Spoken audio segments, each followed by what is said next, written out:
네, 저희는 우리가 옛날에 어르신들한테 종종 들었던 말이 있습니다. 뭐냐하면 그 사람 고생해서 돈 벌었는데 살만하니까 집 하나 장만하고 살만하니까 그만 죽었네.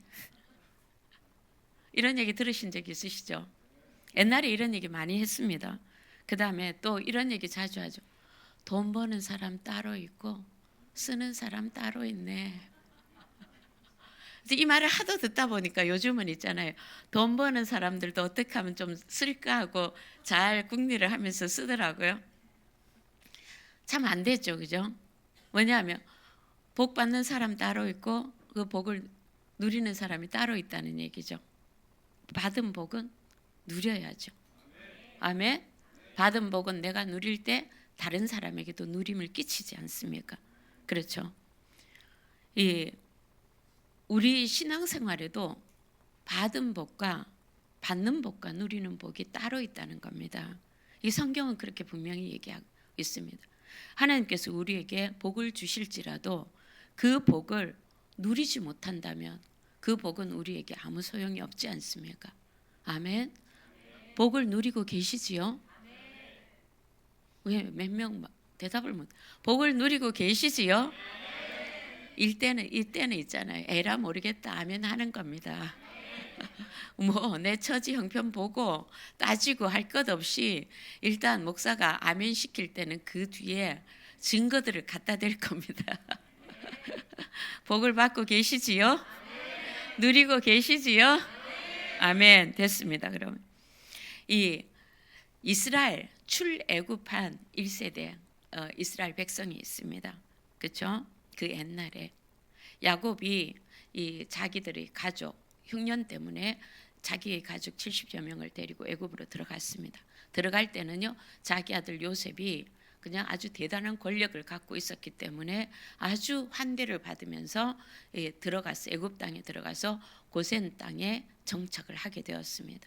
굉장히 보호를 받고 특권을 누린 거죠. 그런데 나중에 그러다 보니까 이스라엘 백성은 창대해졌습니다.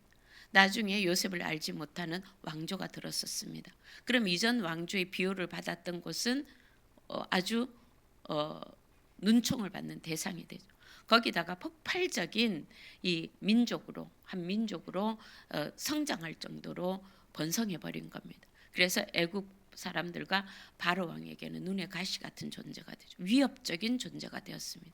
그래서 바로 왕이 결단을 하죠. 쟤네들을 없애버려야겠다. 그래서 고된 노역을 시킵니다. 그래도 계속 흥황하는 거예요. 안 되겠다. 저들을 씨를 말려버려야 되겠다. 남자아이를 낳으면 무조건 죽여버려라. 그럼에도 불구하고 하나님 은혜를 주셔서 이스라엘 백성은 계속해서 애굽 땅에서 불어나기 시작을 하는 거죠. 그런데 너무 고통이 심한 겁니다. 이들을 죽이고 씨를 완전히 없애버리려고 작정을 한 그 억압과 고된 노역과 그리고 그 노예 생활이 너무 고통스러운 거죠.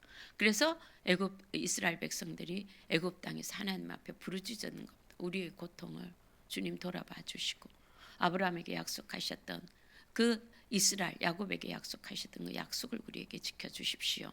하나님께서 이들의 고통을 들으시고 보시고 그들을 인도하여 애굽 땅에서 이끌어낼 그들의 영도자 모세를 그들에게 보냈습니다. 그러니까 출애굽기 12장 40절에는 이렇게 표현합니다. 이스라엘 자손이 애굽에 거주한 지 430년이라 430년이 끝나는 그날에 여호와의 군대가 다 애굽 땅에서 나왔더라. 하나님의 일방적인 권능과 하나님의 살아계심을 드러내시면서 그들을 애굽의 노예에서 그들을 꺼내십니다. 그리고 그들을 인도하여서 홍해를 건너게 하십니다. 그리고 그들을 광야에 이끌으셔서 그들에게 약속하십니다. 뭐냐 하면 이 하나님 백성에게 젖과 꿀이 흐르는 가나안 땅으로 그들을 데리고 갈 것이다 약속을 한 거죠. 그들은 가슴 부푼 꿈을 안고 젖과 꿀이 흐르는 가나안 땅 하나님의 이끄심을 따라서 모세가 이끄는 길을 따라 갑니다. 그런데 이 젖과 꿀이 흐르는 그 땅을 향해서 부푼 가슴으로 그들은 가고 있었지만 광야는 광야였습니다. 너무나 힘든 땅이었습니다. 낮에는 아주 장렬한 태양이 모든 걸 다 태워버릴 것 같고, 밤에는 그 추위, 광야의 추위는 또 있죠. 이 낮에 뜨거웠던 이 돌들이, 바위들이 밤에 차가운 냉기가 들어가면요, 아주 쩍쩍 갈라지는 소리가 납니다. 그런 소리가 날 정도로 뜨거운, 추운 거죠. 여러분, 우리에게 영하 10도, 그런데 이스라엘 사람들에게 낮에 뜨거움에 익숙한 사람들에게는요, 1도만 돼도 얼어 죽습니다. 인도에서 1, 2도에서 얼어 죽는 이 수많은 사람이 있다는 뉴스를 우리가 듣잖아요. 그와 똑같습니다. 그들은 목마르고 하나님이 그들을 돌보시고 이끌어 가셨지만, 그들은 목마르고 배고프고 고달프고 고통스러운 40년의 광야 생활을 했습니다. 그 광야 생활 내내 이스라엘 백성의 일상의 삶은 불평이었고 불만이었고, 하나님을 버리고 하나님을 떠났습니다. 결코 하나님은 그들을 떠나지 않으셨습니다. 그들 가운데 계시는 하나님을 불평하고 하나님에게 등을 돌리고 하나님을 원망했죠. 그 결과 애굽에서 나온 이 이스라엘 1세대, 광야 1세대는 광야에서 다 죽었습니다. 그들의 특징은 불평과 불만과 거역과 반역이었습니다. 그러나 그들은 젖과 꿀이 흐르는 가나안 땅을 약속을 받았지만 그들은 들어가지 못하고 누리지 못하게 된 것이죠. 이것을 신명기 8장 15절 16절에 보면 이렇게 표현합니다. 한번 같이 읽어보겠습니다. 내 조상들도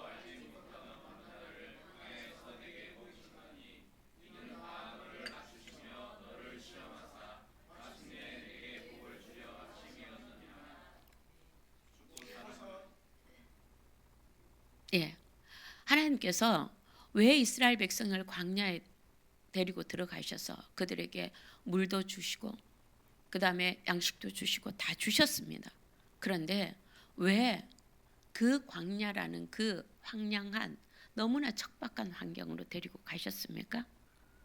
그들을 시험하셔서 가나안 땅, 젖과 꿀이 약속의 땅을 받을 게 충분하다는, 그들이 정말 하나님을 믿는지 하나님을 순종하는지, 그것을 일방적으로 주시는 그 하나님을 정말 믿는지를 시험하셨다는 것이죠.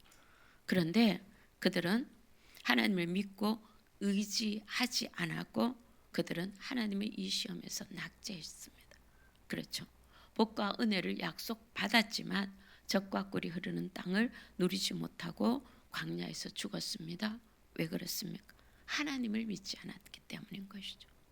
하나님의 뜻을 순종하지 않았습니다. 그렇죠. 모세를 따라 나왔지만 사사건건 하나님을 불신임하고 불신앙하고 원망하고 불평하고 반역했죠.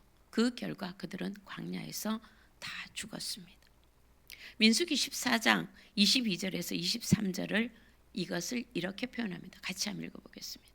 내 영광과 애국과 광야에서 행한 내 이적을 보고서도 이같이 10번이나 나를 시험하고 내 목소리를 청종하지 아니한 그 사람들은 내가 그들의 조상들에게 맹세한 땅을 결단코 보지 못할 것이요 또 나를 멸시하는 사람은 한 사람도 그것을 보지 못하리라.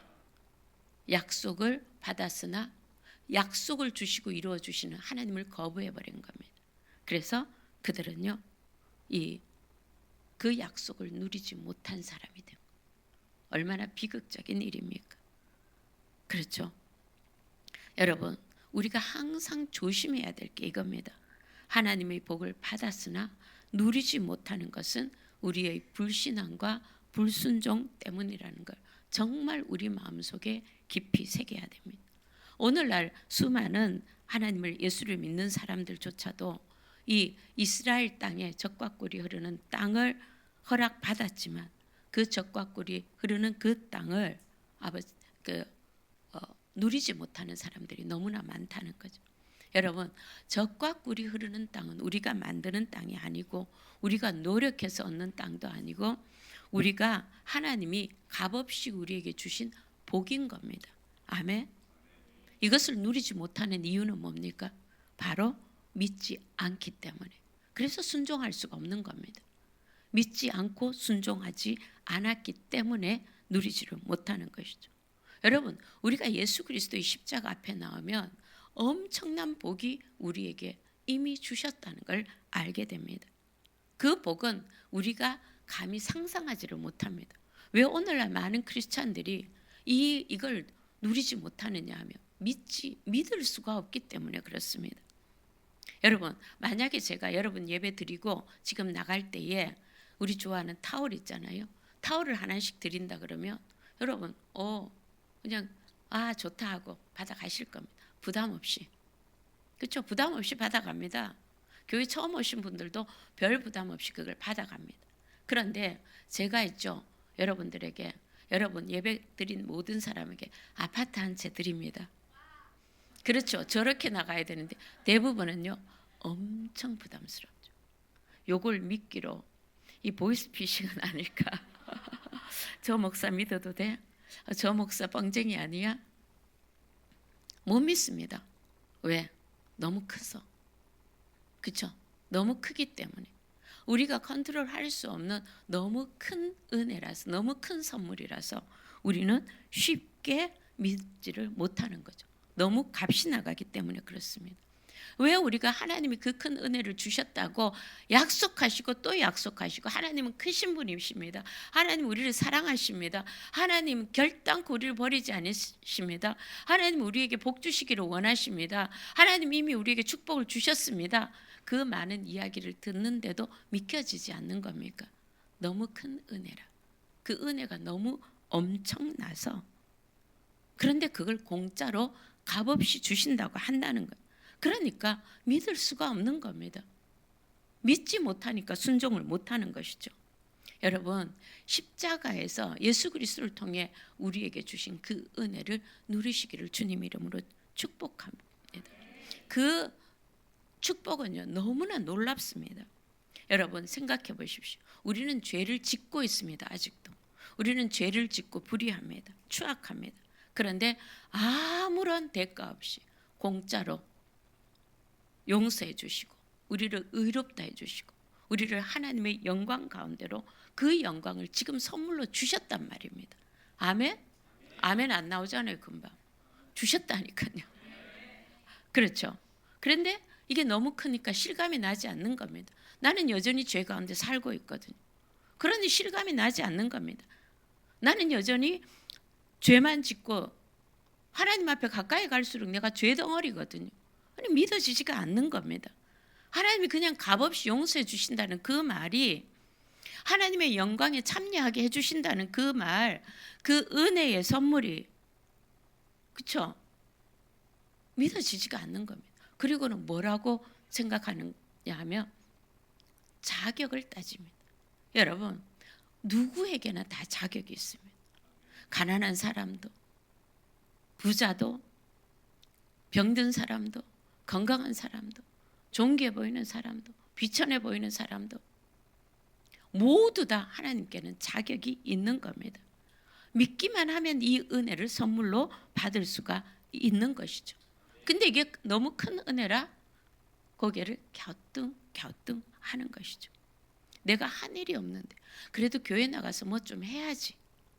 여러분, 그 전에 주셨습니다. 그렇죠? 여러분, 또 뭐라고 약속하셨습니까? 예수 그리스도께로 나오면 세상과 마귀에서 해방되어서 하나님이 거룩하지도 못한 나를 거룩하고 성결하다고 말씀해 주시고, 그 거룩하다고 성결하다고 말씀해 주신 증거가 어디 있습니까? 성령을 주신다니까. 성령은 삼위의 하나님이십니다. 하나님은 부정한 것과 절대 같이 있을 수가 없지 않습니까? 그런데 그 우리를 거룩하다 인정해 주신 증거가 어디에 있습니까? 성령님이 우리와 함께 계시다는 것. 그래서 우리가 그 인정을 받고 있다는 걸 매 순간 경험하고 있으면서도 고개를 갸우뚱 하는 겁니다. 왜? 나는 여전히 세상에서 여전히 죄를 짓고 더럽고 추악하는 걸 천하가 다 알거든요. 자기만 아는 줄 아셨죠? 온 천하가 다 압니다. 그렇죠?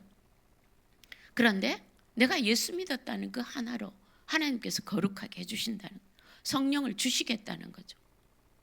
도대체 이게 웬 말이라는 거죠. 도대체 상상할 수 없는 일이라는 거죠. 하나님은 그냥 믿기만 해라. 내가 예수 그리스도의 보혈로 너를 거룩하게 만들어주고 성령을 주시겠다고 하시고 예수 그리스도를 의지하고 하나님께 나오면 온갖 병을 다 고쳐주시겠다고 하시는 겁니다. 누가 자격이 있어서? 아니요. 여러분, 하나님은요 자격을 따지지 않습니다. 이걸 기억하십시오. 여러분, 하나님이 우리만 사랑하시는 것 같습니까? 천만의 말씀. 하나님은 모든 사람을 다 사랑하십니다. 하나님이 여러분의 기도만 들어주시는 것 같습니까? 성경을 잘 읽어보십시오. 하나님 가장 가증히 여기시고 가장 치를 떨고 있는 우상 숭배자의 원흉인 아합 왕도요, 하나님 앞에 기도했을 때 하나님이 그의 기도를 들어 응답해 주셨습니다. 여러분. 하나님은요 하나님을 찾는 자의 기도를 들어 응답하십니다. 하나님은 하나님을 찾는 자를 만나 주십니다. 아멘. 의인의 기도가 역사하는 힘은 강력합니다. 그러나 하나님은 사람을 따지지 않으시다는 것이죠. 어떻게 이런 일이 일어날 수가 있습니까? 하나님께서 그리스도 안에서 공짜로 은혜로 주시니까 우리는요 그걸 믿음으로 받아들이면 되는 겁니다. 아멘. 사람들은 자꾸 따지는 거예요. 어떻게 나에게 그런 일이 있을 수가 있는? 내가 이렇게 중병이 들렸고 의사도 누구도 치료할 수 없다라고 하는데 어떻게 하나님이 공짜로 고쳐주시겠다 하느냐고 갸우뚱거립니다. 차라리 집 팔아서 오라 그러면 믿습니다, 여러분. 근데 공짜로 고쳐주겠다니까 못 믿는 겁니다. 이 정도로 우리는 불신이 아주 심각한 거죠. 그렇죠? 여러분, 예수 그리스도께로 나오면 아담과 하와로부터 상속받은 저주의 생활에서 해방되어서 우리는 아브라함의 복을 누리게 되어 있습니다. 가시와 엉겅퀴 같은 인생에서 떠나서 아브라함의 축복의 길로 우리를 옮겨 주셨다는 겁니다. 아멘. 근데 어떻게 갑자기 그 축복이 나에게 들어올 수 있겠냐고 우리는 고개를 갸우뚱거립니다. 하나님은 크신 분입니다. 하나님은 전능하신 분입니다. 하나님은 전지하신 분입니다. 하나님의 사랑에는 막힐 게 없습니다. 아멘. 우리의 삶이 가시와 엉겅퀴에 찔리고 피 흘리고 고생하며 살아왔는데 하나님께서 아브라함의 복을 우리에게 주셨다는 것. 들어가도 나가도 복을 받고 떡반죽이 또 득반죽에 걸어질 때 복을 받고 또 심지어는 집에 있는 나귀 새끼까지 복을 받는다는 겁니다. 어떻게? 공짜로 주신다니까.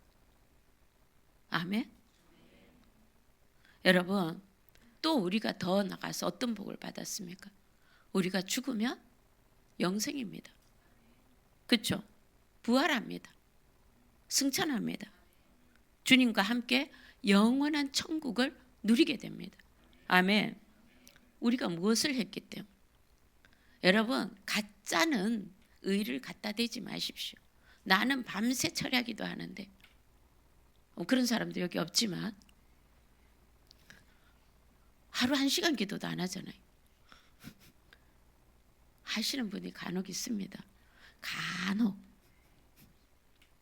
그런데 뭐 갖고 내가 청소할 때 청소 열심히 했다고 해봤자 2-3시간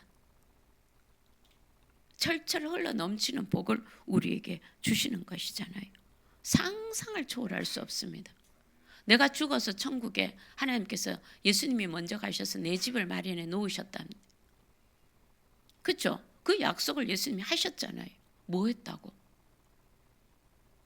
주일 예배 하나 드리는 것 같고 막 아주 뿜뿜뿜뿜 자기 갖춘 것처럼. 그나마 그것도 잘 안 드립니다. 일이 있으면 빠지고. 합당한. 그렇죠? 여러분, 젖과 꿀이 흐르는 땅을 이스라엘 백성에게 주신 것처럼 이스라엘 백성이 뭘 했다고? 애굽의 종 되어서 애굽의 종노릇, 우상 숭배하며 종노릇 할 때 하나님께서 이스라엘 백성에게 그 약속을 주셨습니다. 그리고 그 약속을 성취하기 위해서 하나님의 전능하심을 드러내면서 그들을 이끌어내시고 약속의 땅으로 이끌어 가셨잖아요. 우리에게도 하나님께서 예수 그리스도의 십자가를 통해서 우리의 죄를 다 청산해 주시고 용서하시고 값없이 거룩함과 성령 충만을 주시고, 그리고 치료를 주시고 건강을 주시고 아브라함의 축복과 같은 형통함을 값없이 주시고, 여기서 끝나지 않잖아요. 영생과 부활의 천국을 우리에게 주셨지 않습니까? 아멘? 이 은혜는 선물로 주신 겁니다. 여기 중에 단 하나라도 나에게서 난 것이 있습니까? 우리들의 행위의 결과로 나온 것이 있습니까? 완전히 하나님께서 값없이 은혜로 주시지 않았습니까? 오직 믿음으로 받으라고 말씀을 합니다. 그러면요, 우리는 마음에 당황합니다. 뭐라고? 내가 이런 은혜를 받을 수가 있을까? 자꾸 자기의 자격을 따집니다. 이제 교회 와서 예수 영접했는데 아무리 생각해도 나는 하나님 앞에 이런 복을 받았소 하고 말할 만한 뭐가 없는데, 또 어제도 말씀 앞에 오늘도 말씀 앞에서 내가 얼마나 자격이 부족하고 미자격자라는 것을 맨날 확인하는데, 이런 식으로 우리는 자격을 따지는 거죠. 여러분, 이걸 기억하십시오. 하나님은 자격을 따지지 않습니다. 하나님은 자격을 따지지 않습니다. 은혜는 자격을 따지지 않습니다. 한 사람, 하나님께로 믿음으로 나오는 그 사람이 이것을 누리는 사람이라는 것이죠. 그렇죠? 주님은 계속 우리에게 말씀하십니다. 너희의 자격, 너희의 갖춤을 따지지 말고, 네가 어떤 신분인지 따지지 말고 은혜를 믿음으로 받으라고. 여러분, 예수 그리스도의 십자가에서 우리는 거룩한 교환을, 예수님이 가지신 모든 것이 우리의 것이 되고, 우리가 가진 저주와 가시와 은건키와 가시밭길과 같은 그 저주받은 인생은 다 주님께로 가버린 겁니다. 이 거룩한 교환이 예수 그리스도를 믿을 때 십자가에서 우리 인생이 달라진 겁니다. 아멘. 이 저주에서 예수 그리스도를 통해서 값없이 영혼이 잘되고 범사가 잘되고 형통하고 강건하고 생명을 얻되 넘치게 얻었다는 것, 이것이 저와 여러분의 제대로 된 정체성입니다. 아멘. 왜 내적 치유 받으러 다니고 상담 받으러 다니는지 아십니까? 이거를 못 믿겠는 겁니다. 여러분, 못 믿겠으면 싸워야죠. 못 믿겠는 것은 거짓이고, 이게 진짜라는 걸 싸워야 됩니다. 그리고 자기에게 이게 나다라는 걸 확실하게 해야 돼요. 나는 복 받은 사람이요, 나는 형통한 사람이요, 나는 아브라함의 복을 받은 사람이요, 나는 들어가도 나가도 하나님이 축복해 주시는 사람이요, 내 떡반죽과 그릇들은 하나님의 복으로 가득한 사람이요, 내 후손들은 아브라함의 복을 받아서 영원토록 하나님의 그 영광과 축복과 영원한 생명을 받은 사람이요, 내가 몸이 아플 때 그 예수께서 채찍 맞음으로 나에게 건강함을 주신 사람이요. 아멘. 이렇게 안 좋은 목으로 여기까지 숨 안 쉬고 얘기했는데도 아무도 아멘을 안 하네.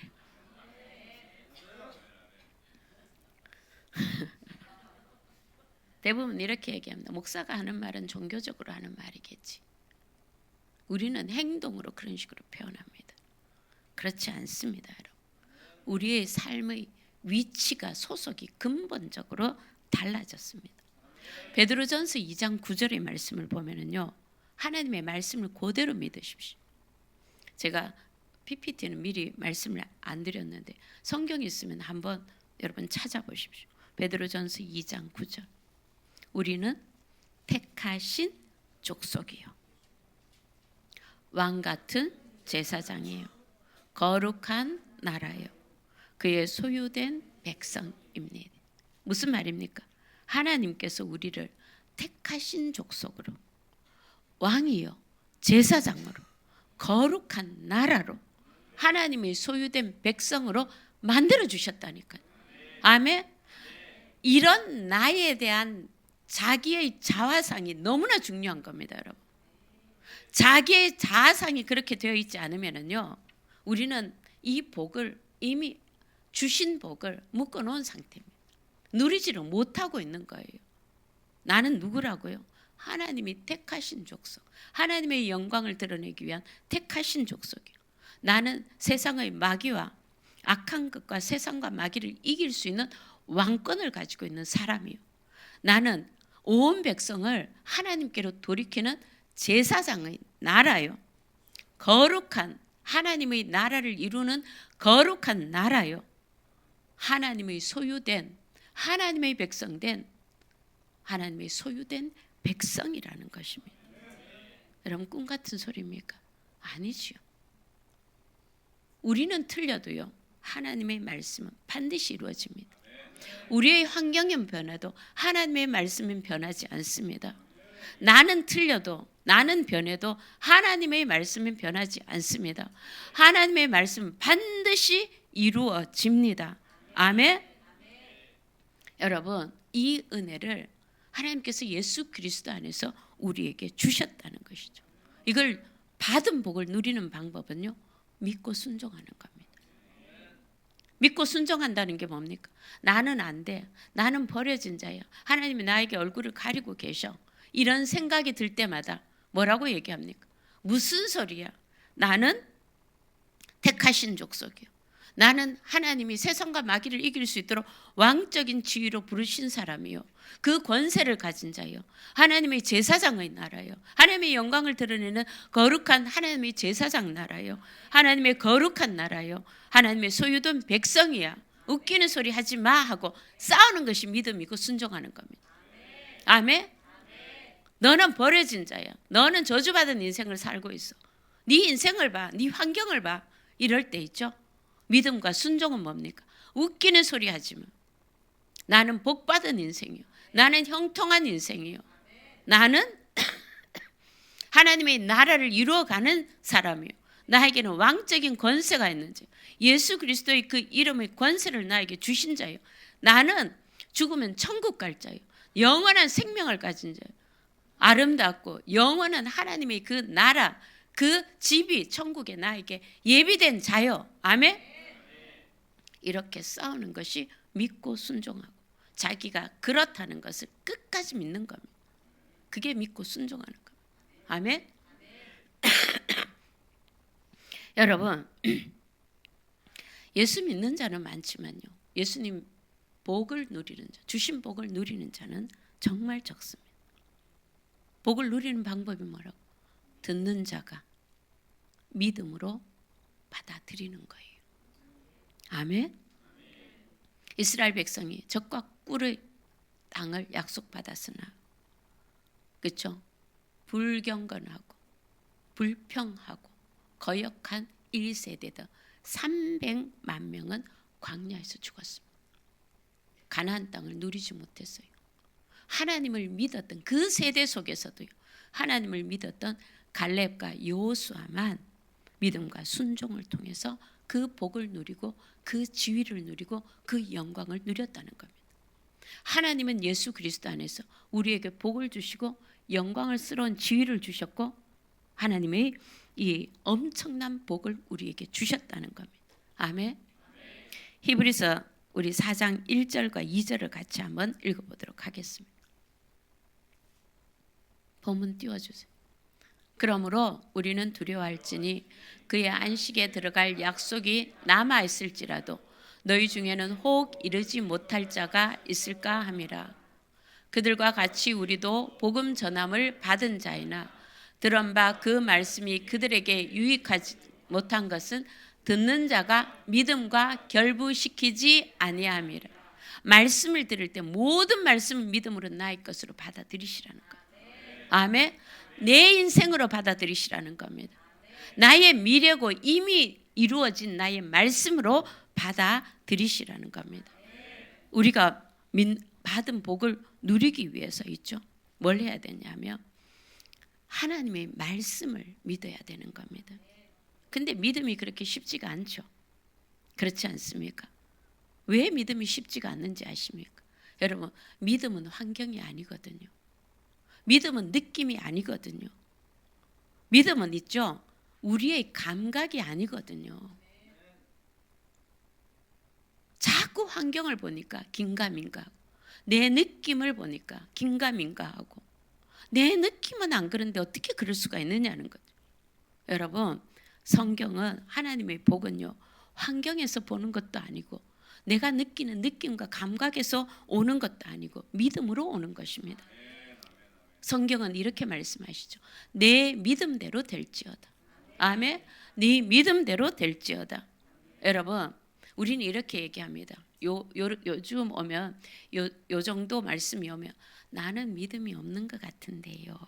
요러고 뭡니까? 축복에서 한여름 못이 적삼에서 방구 빠져나가듯이 스르르르르 자기는 아닌데요. 요러고 빠져나가려고 하는 거죠. 마음에서 그런 분들 지금 계시죠? 여러분, 거짓말입니다. 왜냐하면은요, 하나님은 우리가 예수 그리스도를 믿을 때 모든 사람에게 믿음을 주셨습니다. 믿을 수 있는 능력을 주셨습니다. 여러분, 태어날 때 이목구비 다 갖고 태어나셨죠? 나 태어났네 하는데 형체 없는 사람 보신 적 있습니까? 안 태어난 거잖아요. 그것과 똑같이 우리가 태어날 때 이목구비를 다 가지고 심장을 가지고 다 완성된 모습으로 태어나듯이 우리가 예수 그리스도를 믿을 때 그때에 하나님은 이미 믿음을 우리에게 주셨습니다. 아멘. 나는 믿음이 없는데요. 이런 사람은 거짓말에 계속 속고 있는 거예요. 믿음을 주셨습니다. 믿을 수 있는 능력을 주셨습니다. 그럼 뭐 해야 돼요? 사용하셔야죠. 제가 금요일 날도 그런 얘기를 했어요. 우리 교회 하브루타 1급 자격증 아주 단체로 따게 했거든요. 근데 하브루타가 뭐더라 하는 분들이 1급 자격증을 갖고 계시는 분들 중에 있단 말이에요. 왜? 1급 자격증 소유하고 있습니다. 근데 그걸 매일 사용한 사람들은요, 학원도 차렸어요. 그걸로 자기 밥벌이를 한다니까요. 그리고 아이들에게 엄청나게 많은 유익을 끼치고 있어요. 근데 그 장롱 속에 넣어놓은 사람들은요, 아마 하브루타가 익숙한 표현은 표현인데 뭐더라 하는 분들이 계신다고. 능력이 하나도 없잖아요. 능력은 누구에게서 나온다고요? 사용하는 사람에게. 사용하면 사용할수록요, 배가의 아주 몇 배의 100배, 1000배, 10,000배의 법칙으로 이 믿음은 점점 커지는 겁니다. 아멘? 하나님은 우리가 예수 그리스도 안에서 태어나는 순간부터 믿음의 능력을 주셨습니다. 그 능력이 언제 나타나면 사용할 때. 사용하십시오. 아멘? 사람들은 자꾸 있죠. 환경을 보고 믿음을 포기합니다. 자기의 감각을 가지고 믿음을 포기합니다. 자기의 믿음, 느낌을 가지고 믿음을 포기합니다. 운명과 환경이 달라져서 복이 오는 것이 아닙니다, 여러분. 믿음으로 복이 오는 겁니다. 아멘? 여러분, 제자들이 있죠. 밤에 배를 타고 가는데 예수님께서 파도가 치고 진동하고 배가 뒤집혀질 그런 상황인데 저기 깜깜한 바다에 희끔한 뭐가 희끄무레한 게 걸어오거든요. 그러면 어부들의 이 전승에 의하면은요, 바다에서 폭풍 치는 바다에서 귀신이나 유령을 보면요, 그 배는 반드시 전복해 사람이 다 죽습니다. 이런 전설이 있습니다. 그래서 저기 멀리서 물 위를 걸어오시는 예수님을 보고 있죠. 뭐라 그럽니까? 귀신이다, 유령이다 그러잖아요. 우린 다 죽었구나 이 말인 거예요. 그런데 예수님께서 뭘 하십니까? 예수님의 음성이 들립니다. 내니 두려워하지 말라. 그때서야 예수님인지 압니다.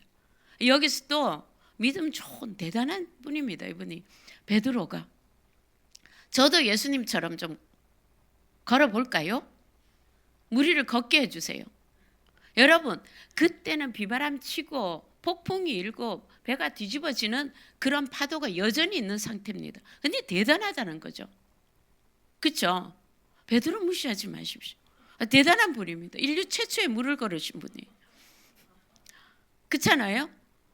그런데 그래서 주님 뭐라 그랬습니까? 오라 그랬습니다. 예수님의 말씀을 믿고 걸었습니다. 실제로 걸었어요. 그런데 그 베드로가 뭘 봤습니까? 갑자기 환경을 본 거예요. 발을 보니까 파도가 난리거든요. 바람이 막 뒤집어 엎거든요. 자기의 상식이 작동한 겁니다. 이러면 죽는데. 그래서 물에 빠졌잖아요. 그래도 참 주님은 건져주십니다. 믿음은 환경이 아니라니까. 여러분 여기에서 있죠. 베드로가 그럴 때 환경이 달라진 게 있습니까? 하나도 없습니다. 여러분. 여전히 비바람치고 파도는 넘실댔습니다. 그런데 무엇 때문에 베드로는 물 위를 걸을 수가 있었습니까? 물이 잔잔해져서? 아닙니다. 여러분. 예수님의 말씀에 의지 믿음 때문이었다는 거죠. 여러분 환경이 좋아져서 복을 받는 게 아닙니다. 여러분. 내 느낌이 좋아져서 복을 받는 게 아닙니다. 우리에게 주신 믿음을 활용할 때 하나님의 축복과 우리에게 주신 놀라운 영광스러운 지위를 누리게 되는 겁니다. 믿음이 없이는 하나님을 결단코 기쁘시게 해드릴 수가 없는 겁니다. 여러분 믿음은 환경이 아닙니다. 믿음은 느낌이 아닙니다. 여러분 믿음은 감각이 아닙니다.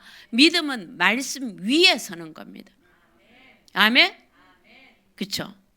눈에 아무것도 안 보여도 눈에 어떤 증거도 없어도 아무 소리 안 들려 내 손에 어떤 증거도 없어도 믿음으로 주님을 바라보며 나가면은 그것이 믿음인 것이죠.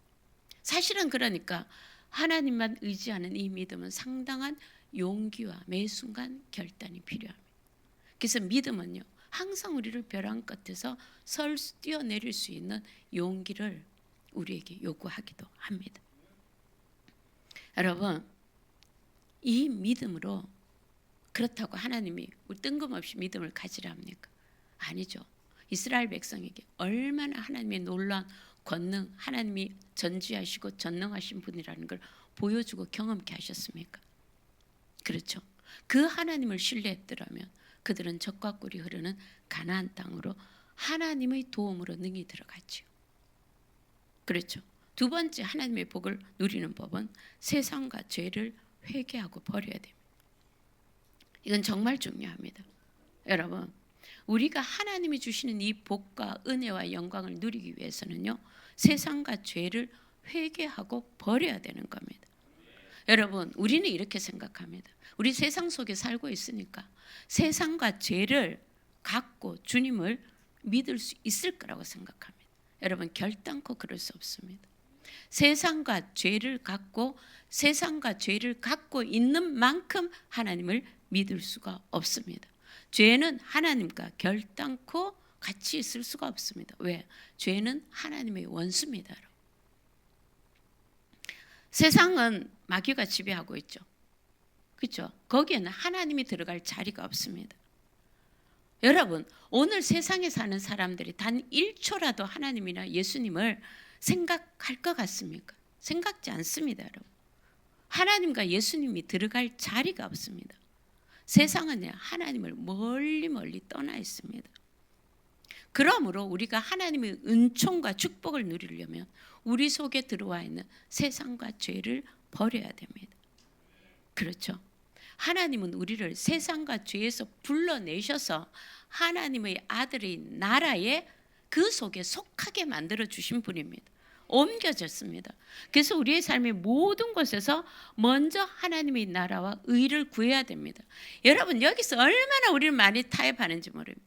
그래도 우리가 세상을 살아가는데 어떻게 세상을 등지고 살아가? 지혜롭게 슬기롭게 적당히 타협해서 살살 구슬려서 살아야지. 불가능합니다. 여러분. 이것은 진짜로 불가능합니다. 이게 우리 속에서 있는 타협의 회색지대입니다. 우리 생각 속에 있지 그 회색지대는 마귀의 영역입니다. 이렇게 생각하시면 맞습니다. 여러분 세상과 죄를 끼고 살고 있으면서 하나님을 섬길 수는 없습니다. 이렇게 생각하면 됩니다. 세상과 죄에는요 우상이 꽉 차 있습니다. 사탄이 사람들의 마음을 미혹해서 하나님 대신에 인간을 믿게 하고 돈을 믿게 하고 권력을 믿게 하고 쾌락을 믿게 하고 나무와 그 금속을 가지고 우상을 만들어 놓게 하고 있지 않습니까? 여러분, 여기서 우리가 분명히 하나 알아야 됩니다. 우상은 하나님이 지극히 미워하시는 일입니다. 이 세상을 창조하시고 인생의 주권자 되시고 역사의 주관자가 되시고 우리의 생사 화복을 주관하시는 하나님이 미워하시는 일이라니까. 왜 그 편에 섭니까? 버려야죠. 그렇죠? 내 앞에 다른 신을 두지 말라. 우상에게 절하지 말라. 여러분, 이렇게 생각하면 됩니다. 우상 숭배는요, 하나님이 몸서리치도록 미워하시는 거라는 게 우리 속에 확실하게 들어가 있어야 되는 겁니다. 세상이 우상입니다. 세상과 세상의 안에 있는 것을 사랑치 말라. 세상을 사랑하는 자는 하나님의 사랑이 그 속에 없다. 이거 제 말이 아니고 성경의 말씀입니다. 하나님의 말씀이에요. 여러분, 우리는 신앙을 말랑말랑하게 생각합니다. 우리에게 주시는 축복만 받고 싶어 합니다. 그러니까 못 누리죠. 결단해야죠. 하나님이 주신 은혜와 축복은 결단코 나의 것이다. 그런 사람은 정리해야 됩니다. 누리기를 원하는 사람은 정리해야 됩니다. 그래야 들어갈 자리가 있죠. 그렇지 않습니까? 여호수아 24장 14절에 보면요, 여호수아가 가나안 땅으로 들어가기 전에 가장 먼저 시킨 게 이겁니다. 그러므로 이제는 여호와를 경외하며 온전함과 진실함으로 그를 섬기라. 너희의 조상들이 강 저쪽과 애굽에서 섬기던 신들을 치워버리고 여호와만 섬기라. 강 저쪽에서 애굽에서 섬기던 신들을 치워버리고 여호와 하나님만 섬기라. 이게 가나안을 누리는 첫 번째 조건입니다. 그렇죠? 하나님과 동행해야지요. 세상도 끼고 살고 있고 하나님과 동행도 하고 싶은 겁니다. 하나님과 동행하고 싶습니까? 그 놀라운 은혜와 그 영광 가운데 살고 싶습니까? 매일매일 하나님의 그 음성이 뚜렷하게 들리기. 양은 그 목자의 음성을 듣는데 못 들어. 그래도 아무렇지도 않아요. 막고 있는 게 있다는 거잖아요. 그 감동을 느끼지 못하는 것들이 내 속에 있다는 거잖아요. 그게 세상과 죄입니다, 여러분. 그렇죠? 여러분, 이스라엘 백성은 이런 상태였습니다. 몸은 애굽에서 나왔는데 마음은 늘 애굽에 있었습니다. 그래서 불평 불만만 하면은요, 애굽으로 돌아가자, 애굽으로 돌아가자. 이게 이스라엘 백성이 죽은 이유입니다. 이스라엘 백성이 복을 누리지 못한 이유겠죠. 그들은 딱 닮았습니다. 우상도 섬기고 하나님도 섬기겠다는 겁니다. 그래서 약간 이런 사람은요, 약간만 불편하면요, 불평하고 하나님을 대적하고 애굽으로 돌아가자고 합니다. 여러분, 우리의 마음이 근본적으로 달라져야 합니다. 그래야 삶이 달라집니다. 생각이 달라집니다. 여러분, 한번 생각해 보십시오. 결혼을 했는데 여러분의 아내가 있죠. 맨날 다른 남자를, 몸만 오고요, 다른 남자를 그리워합니다. 이렇게 보고 있으면 저 아내는 있죠. 몸은 나와 살고 자기 마음속에 사랑하는 거는 그 남자입니다. 징그러워서 같이 살겠습니까? 자, 자기 남편이 있죠. 자기와 같이 살고 있습니다. 결혼은 자기와 했습니다. 몸은 왔습니다. 근데 마음은 맨날 옛날 그 여자 중심으로 사랑하는 겁니다. 그런 남자 데리고 살겠습니까? 못 삽니다, 여러분. 우리 신앙이 그렇지는 않느냐는 거예요. 하나님을 향해서. 몸만 가지고 교회에 나옵니다. 여러분, 아무 소용이 없습니다. 우리의 마음과 영도 하나님과 같이 해야지요. 우리의 영도 하나님의 것이요, 우리의 마음도 하나님의 것이요, 우리의 몸도 하나님의 것이 되기를 하나님 원하십니다. 왜? 하나님은 당신의 전부를 우리에게 주셨거든요. 이미 주셨거든요. 그리고 주신 것을 누리기를 원하시거든요. 여러분, 우리의 전 인격적으로 하나님께 드려야 됩니다. 세상과 죄가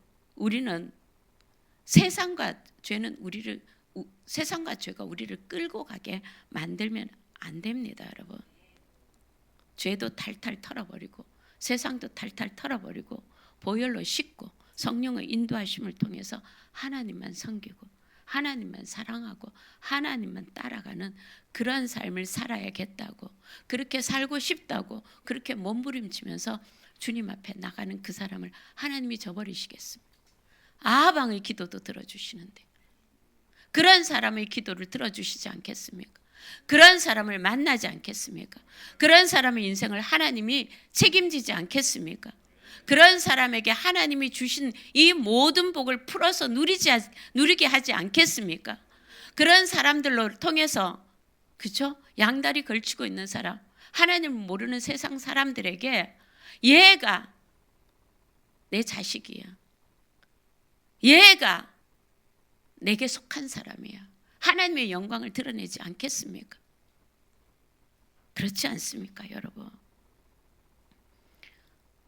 그런데 있죠, 우리가 하나님께 가까이 가면 가까이 갈수록 우리 속에 있는 세상과 죄성이 적나라하게 드러납니다. 이게 우리들이 고통이기도 합니다. 그런데 그 고통 가운데 하나님이 예수 그리스도의 보혈로 그걸 다 씻어주셨다는 복음이 있는 거죠. 여러분, 아주 더러운 옷을 입고 오물도 막 묻어있고 냄새도 지독합니다. 그런 옷을 입고도 어둠 속에 있으면 모릅니다. 여러분. 다 그렇게 사는 줄 압니다. 근데 갑자기 창문이 확 열립니다. 빛이 확 들어옵니다. 자기의 모습이 적나라하게, 돈 주고 입으라 그래도 안 입을 누더기 옷을, 냄새나는 더러운 거 잔뜩 묻어있는 거, 성경의 표현은 똥오줌 다 묻어있는 그런 옷을 내가 입고 있는 겁니다. 그 옷 입고 사람들 앞에 설 수 있습니까? 부끄러워서 못 서지요. 어둠 속에 있을 때 내가 상상하는 대로 내가 옷을 입고 있다고 생각합니다. 그러나 빛은요, 우리의 모습을 적나라하게 드러내어 주는 것이죠. 그 옷의 더러움이 보여지기 시작을 하는 겁니다. 여러분, 우리가 하나님께 가까이 가면 갈수록 하나님이 우리 안에 들어오시면은요, 우리 속에 있는 우리의 죄악이 드러납니다. 어둠 속에 있을 때는 안 보입니다, 여러분. 근데 하나님이 은혜를 주시고 하나님이 그 은혜로 우리 가운데 오시면은요, 우리의 죄악이 적나라하게 드러납니다. 그래서 마음이 고통스럽습니다.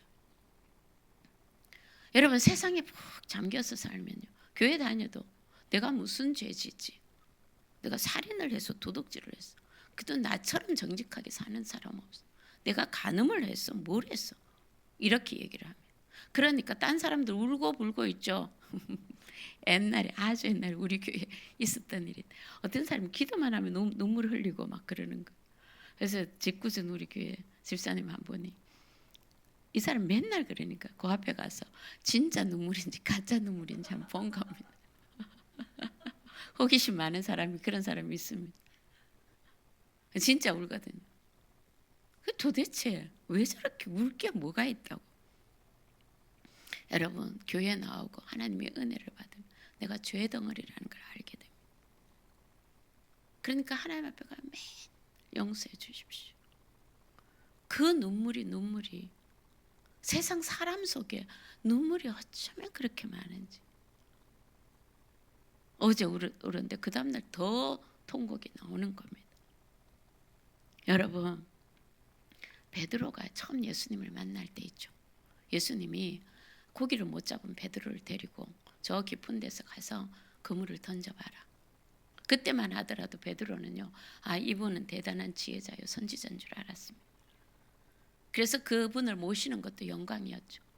그리고 그 말씀에 의지해서 그물을 던졌는데, 어부의 상식은 대낮에 그물을 던지는 건 바보짓이거든.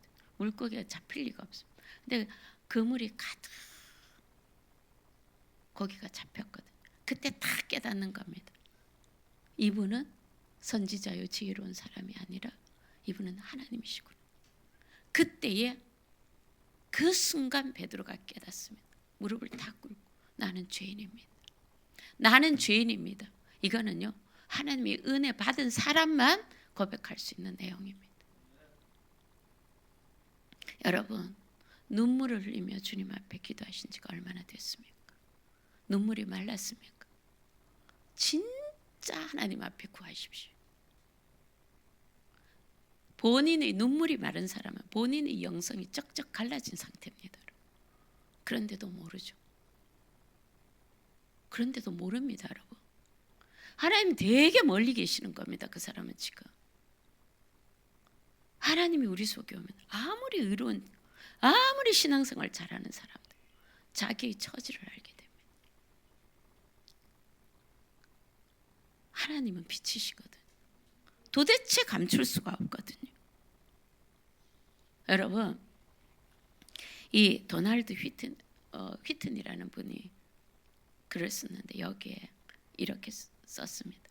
우리가 죄에 대해 더욱더 예민해진다는 것은 성장의 표시로 우리가 몇 년 전보다 훨씬 더 영적인 발전을 이루었다는 겁니다. 여러분, 진짜 주님의 일을 많이 하면서 눈물이 마른 사람들은 그런 경우가 있고, 그런 사람들이 착각을 많이 합니다. 자기는 주님과 굉장히 가까이 있고 주님의 신실한 종이라고. 그런데요, 열심히 주를 위해 뭔가를 하는 것 같은 자기 의가 되어 있는 겁니다. 왜? 하나님과의 관계는요, 굉장히 본인이 생각보다 멀어져 있습니다. 친밀하지 않습니다, 여러분. 이걸 분명히 알아야 됩니다. 여러분, 우리가 하나님과 가까이 있으면 가까이 있을수록요, 우리의 죄는 끝도 없이 발견이 됩니다. 그래서 다시 십자가 앞으로 가게 됩니다. 이게 은혜 받은 자, 친밀한 자의 건강한 루틴입니다. 매일 십자가를 구할 수밖에 없습니다. 매일 예수님의 보혈을 의지할 수밖에 없는 것이죠. 여러분, 아직 어린아이 신자들은요, 자기가 죄인인 줄 모릅니다. 부끄러움이 없습니다. 여러분, 아기들 한 3살짜리 있잖아요. 이제 걷기 시작하고 막 사방 돌아다니는 아이들, 빨개 벗겨놓고 있죠. 돌아다니라 그러면 하나도 안 부끄럽습니다. 다 벗었으니까 더 자유롭고, 다 벗었으니까 있죠, 더 자랑스럽습니다. 아이들 아시죠? 천지를 돌아다닙니다. 걔들에게 부끄러움이 있습니까? 없습니다. 엄청 자랑스러워. 드디어 기저귀까지 다 벗어 던졌다. 부모가 기저귀 하나만 달랑 채워놔도 어디 가서 어떻게 해서라도 그거 답답하니까 벗어 던지고 빨갛게 해갖고 돌아다닙니다. 그런데 그 아이가 크면은요, 그 모습으로 못 가죠. 부끄러움을 느낀다는 게 그게 뭡니까? 자랐다는 얘기잖아요. 자랐다는 얘기잖아요. 그래서 러닝도 입고 바지도 입고 그러고 나갑니다. 여러분, 은혜를 받으면은요, 점점 우리들의 언어와 마음과 행동에 부끄러움이 많다는 것. 진짜 하나님 앞에서 나의 언어와 행동과 생각들이 얼마나 부끄러운지를 깨닫게 되는 거죠. 그거는 뭔지 아십니까? 자랐다는 얘기입니다. 그렇죠? 내가 죄인입니다 하고 통에 자복하는 그 사람은 신앙이 없었을까? 아닙니다, 여러분. 신앙이 자랐기 때문입니다. 그래서 죄에 대해서 통회하고 자복하는 것이죠. 신앙이 자라지 못한 사람은요, 그렇게 얘기합니다. 내가 무슨 죄가 있냐고. 여러분, 하나님이, 신앙이 안 자란 사람은 하나님이 곁에 와 있어도 모르잖아요. 그래서 반응을 못하는 것이죠.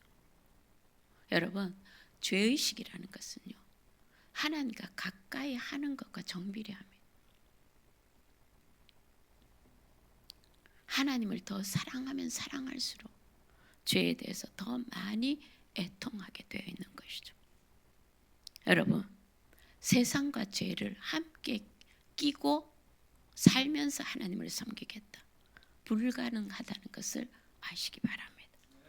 여러분, 옛날에 이런 말이 있었습니다. 부흥회 가면 이런 유화를 자주 들었거든요. 황해도에 어떤 큰 거부가 있어요. 옛날에 황해도가 거부들이 많이 있었거든요. 아주 큰 부자가 사는데 그 아들은 옛날 일제시대에 동경에 가서 대학도 나온 사람이었고 그 부를 이제 이어받을 사람. 근데 한 사람은 배우지도 못하고 가난한 사람인 거예요. 아무것도 없는데 이 사람은 열심히 해서 자수성가를 해서 큰 부를 모았습니다. 근데 정말 그 말이 아름다운 미인이 한 명 있었어요. 이제 결혼할 때가 됐는데 이 두 신랑감을 두고 도대체 저울질을 하는데 둘 다 너무 탐이 나는 겁니다. 그래서 아버지인데 아버지 결혼은 저 동경대 나온 저 집 아들하고 하고 사는 것은 저 부자랑 살면 안 되겠습니까? 미친 소리죠. 그런데 우리가 그렇게 살고 싶어 한다는 거예요. 그렇게 살 수 있을 거라고 생각한다. 그렇지 않습니까, 여러분? 하나님의 복을 누리는 세 번째 비결, 철저하게 하나님 중심으로 살아야 됩니다. 이걸 알아야 돼. 마귀와 하나님은 겸할 수가 없습니다, 여러분. 그러니 단호하게 하나님 중심으로 살아야 되는 거죠. 우리가 하나님께 가까이 가면 한 갑불 한 갑불이 계속 벗겨집니다. 그렇죠? 그리고 마귀를 벗어버리고 하나님 안으로 점점 들어가게 되는 거죠. 하나님을 철저하게 섬기는 삶을 살아야 됩니다. 인간은요, 자기가 주인 되어서 살 수 없는 존재입니다. 하나님이 하나님을 섬기도록 창조하셨거든요. 그래서 성경은 인간을 그릇이다, 성전이다 말하는 거예요. 그러니까 하나님은, 사람은요, 인간의 존재 자체가 누구든지 섬기게 되어 있습니다. 그 그릇이 하나님을 담으면 하나님을 섬기는 자요, 그 그릇이 마귀를 담으면 마귀를 섬기고 세상을 섬기는 자가 되는 겁니다. 이걸 분명히 알아야 되는 것이죠. 이스라엘은요, 하나님과 우상과 죽음의 신을 함께 섬기다가 망한 겁니다. 온전히 하나님을 섬겨야 됩니다. 그 나라와 그 의를 먼저 구하라. 그리하면 이 모든 것을 너희에게 더하시리라. 근데 이런 얘기 많이 듣죠. 그렇게 하나님만 섬기다 굶어 죽잖아요. 하나님 잘 믿은 사람 굶어 죽지 않습니다. 의인의 자녀가 구걸하는 것을 본 적이 없다고 성경이 말씀하고 있죠. 여러분, 예수 믿는 사람들은 세상식으로 살아가는 게 아닙니다. 예수 믿는 사람은요, 하나님식으로 살아가는 겁니다. 이스라엘 백성이 애굽에 있을 때는요, 떡을 가지고 살아야죠. 열심히 일해서 돈 벌어서 떡을 사서 떡을 먹고 살았습니다. 그런데 그들이 홍해를 건너서 광야로 갔을 때는 떡도 없고 아무것도 없습니다. 신발도 없고. 그 광야에서 사는 법은 뭡니까? 하나님의 입으로 나오는 모든 말씀으로 사는 거잖아요. 아멘? 그렇죠? 사람이 떡으로만 사는 것이 아니요, 하나님의 입에서 나오는 모든 말씀으로 사는 것, 이게 하나님 믿는 사람들의 삶의 방식입니다. 여러분, 그래도 세상 사는데 이러는 많은 설교가, 많은 세미나들이 오늘날 여러분들을 유혹합니다. 그렇지 않습니다, 여러분. 거기서 무너지는 겁니다. 거기서 복들을 누리지 못하는 겁니다. 거기서 하나님의 사이즈가 내 사이즈로 축소가 되어버리는 겁니다.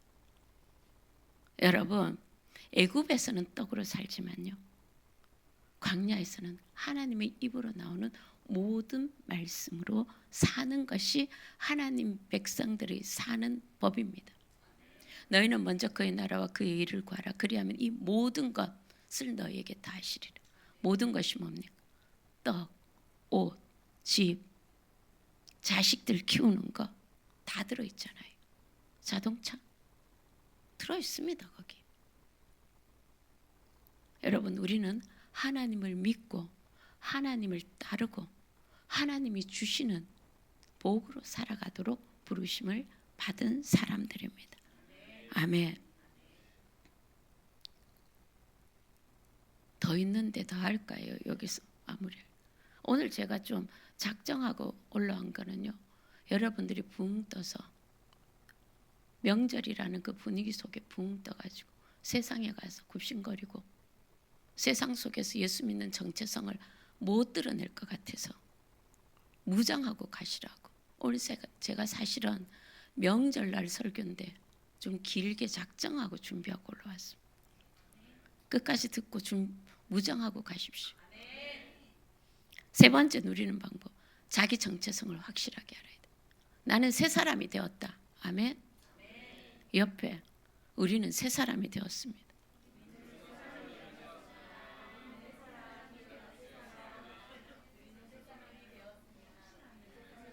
예, 5번 하자는 걸 기억하시는 분이 몇 명 계시군요.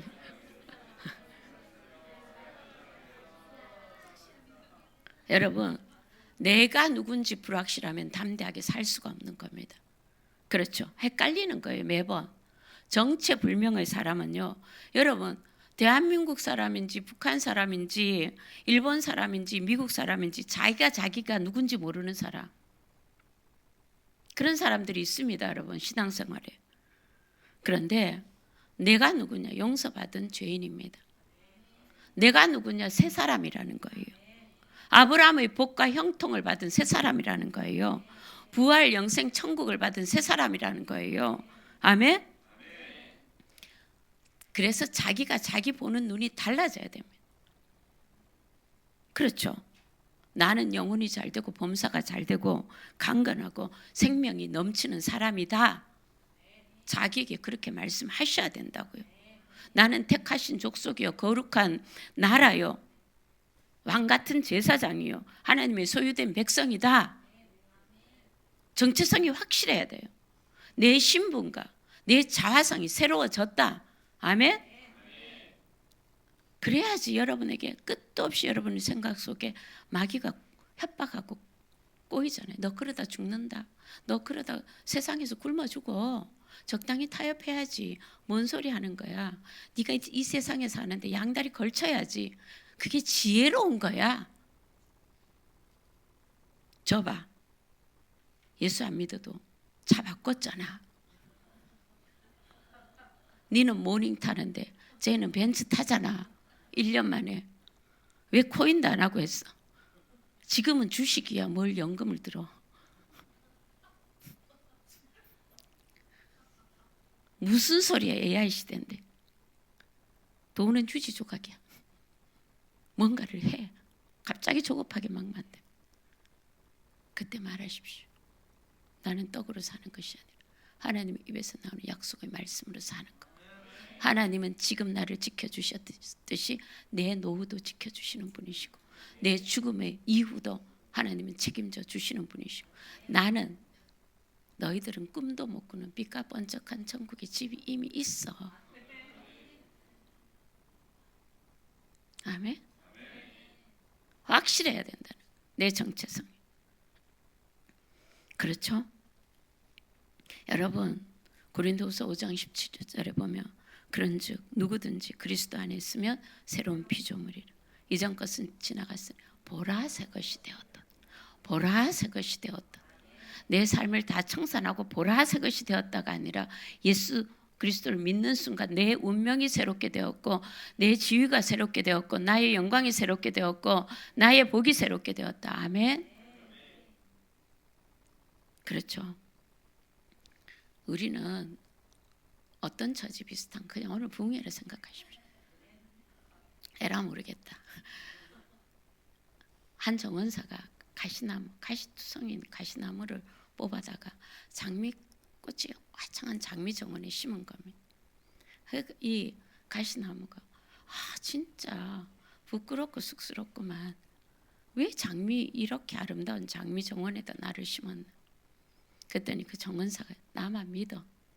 그랬더니 가시나무 가지를 싹둑 잘라버리고 거기에 장미 묘목을 거기에 접붙임을 하는 거예요. 그랬더니 이 가시나무가 나는 가시나무인데 왜 이런 쓸데없는 짓을 하냐고. 그래봤자 가시밖에 안 나오는데. 그런데 정원사가 얘기를 기다려봐. 꽃 피울 때까지 기다려봐. 꽃이 폈습니다. 아름다운 장미꽃이 핀 거예요. 그 나무는 가시나무일까요? 장미나무일까요? 뭐 헷갈립니까? 장미꽃을 피우면 장미나무고 백합을 피우면 백합이지. 우리가 그렇단 말이에요. 우리는 예수 그리스도께 가시나무였던 우리가 예수 그리스도 접붙임을 받은 거예요. 그래서 우리는 예수 그리스도의 꽃을 피우고 예수 그리스도의 향기를 하고 예수 그리스도의 언어로 말하고 예수 그리스도의 성품으로 살아가고 예수 그리스도 안에 있던 그 복을 누리는 사람들이라는 거예요. 나는 누구라고요? 예수 그리스도께 접붙임을 받은 사람. 그래서 나는 누구라고요? 예수 안에 있는 사람. 예수의 열매를 맺는 사람. 예수의 향기를 피우는 사람. 예수의 꽃을 피우는 사람. 아멘. 예수 그리스도의 십자가의 대속을 통해서 하나님은 예수 그리스도께 우리를 예수 그리스도께 접붙이셨다는 거예요. 그래서 우리가 뭐가 됐다고요? 가시나무가 아니라 버려진 자가 아니라 저주받은 자가 아니라 복이 된 거예요. 그것도 어떤 복? 천지 만물을 창조하실 때 함께 하셨다. 예수 그리스도의 복을 우리의 것이 되었다는 겁니다. 뭘로? 공짜로, 은혜로. 진짜로 마지막에 복을 누리려면 언어가 바뀌어야 돼요. 우리 말이 새로워져야 되는 거예요. 여러분, 새롭게 된 신분의 사람은요, 새로운 말을 하게 되는 거예요. 저주의 말, 부정적인 말, 불평의 말이 아니라 감사의 말, 축복의 말, 위로의 말, 격려의 말, 지지의 말. 여러분, 하나님의 말을 배워야죠. 어떻게 배웁니까? 성경에 나오잖아요. 성경에 있는 하늘나라의 말을 계속 배워나가야죠. 그렇죠? 말씀 읽고 듣고 묵상하면서 그 하나님 나라의 말을 우리가 배워가는 거. 성경 계속 말합니다. 너희의 죽고 사는 권세가 혀에 달렸다. 말에 달렸다고. 사람이 마음으로 믿어 의에 이르고 입으로 시인하여 구원을 받았습니다. 입으로 시인해요. 그렇죠? 여러분, 이스라엘 백성은요, 광야에서 그 큰 축복을 받고 광야에서 불평불만하다가 죽었습니다. 몸만 하나님께로 나오고 마음은 애굽에 둬서 그들의 불평불만의 하나님 반역의 근원지가 바로 그 마음에 있는 겁니다. 그래서 그들은요, 매일 하나님을 경험하면서 그들의 마음은 애굽에 살고 있었다. 그래서 하나도 매일 하나님이 주시는 양식을 먹고도요, 누리지를 못한 겁니다. 여러분, 바로 가나안 땅이 눈에 보이는 지점까지 왔어도 가나안 땅에 들어가지 못했습니다. 다 죽을 때까지 그들은 광야를 들었습니다. 책임이 누구에게 있습니까? 이스라엘 백성에게 있습니다. 하나님은 다 주셨거든요. 하나님은 믿을 수 있는 믿음도 주셨거든요. 근데 그걸 사용하지 않는 겁니다.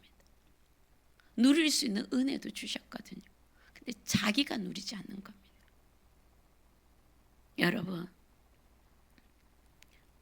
강하고 담대하게 자기의 정체성을 알고 고백하며 믿음으로 살아가는 저와 여러분 되시기를, 그래야 하나님 주신 모든 축복을 누리는 자가 될 수 있기를 주님 이름으로 축원합니다. 기도하겠습니다.